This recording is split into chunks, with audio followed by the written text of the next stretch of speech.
In Berglund Gnomes, you can find various weapons that you may use against a human.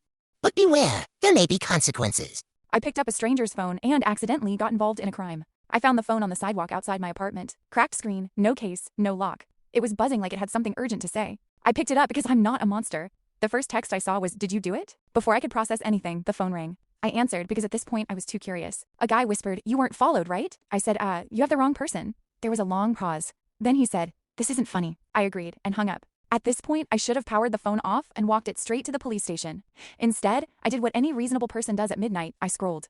Every message was from the same number. No name, just escalating stress. Stick to the story. They found blood. If anyone asks, you were with me. Things of that nature. So now I'm holding a phone of someone who may be an accomplice to a crime. I turned it off and decided future me could handle it in the morning, but before morning came, someone knocked on my door. Not aggressively, just enough to see if I'm awake. I stayed very still. The knocking stopped. The doorknob moved slightly. Not full break-in energy, just a test. Then the phone buzzed in my hand. The text read, "I know you're home," so I left. I grabbed my keys and went out the back stairwell. I took the phone to the police the next morning. That's when they told me the owner had been reported missing.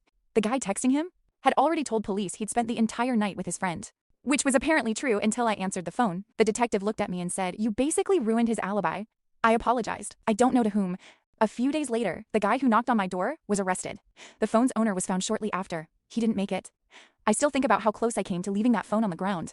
Mostly because I could have avoided several sleepless nights, and an extremely uncomfortable police interview where I had to explain, out loud, why I answered a stranger's phone at midnight.